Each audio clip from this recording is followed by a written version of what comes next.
it go hard for so many people to come back, because like this we don't dey forget some people, mostly the artists dem wey blow this year, you know, wey come to the limelight this year.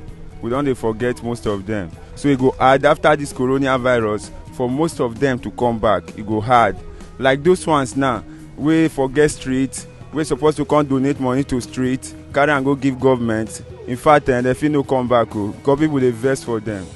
You understand? Person like two baba now, where everybody believe on. You understand? He leave street, carry money, go give government. My brother, we fit no dey him back stand strong for him back like before again, no, because people don't invest for him. If you say not just me, I'll believe it like I don't care. You know, Davido, we expect him to enter street, share money for boys. You know, as him be Omo Babalowo, proven this time around of hardship.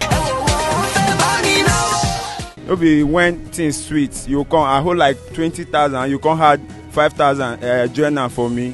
Now no shishi at all. Now we need una love, but we no see any of una. It go hard though for most of una to come back, my brother, because we go on one follow una dragon.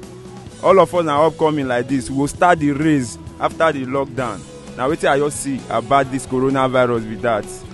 More na dey follow Pidgin News Network on social media, my brothers. You understand? And there you go to get the latest entertainment news.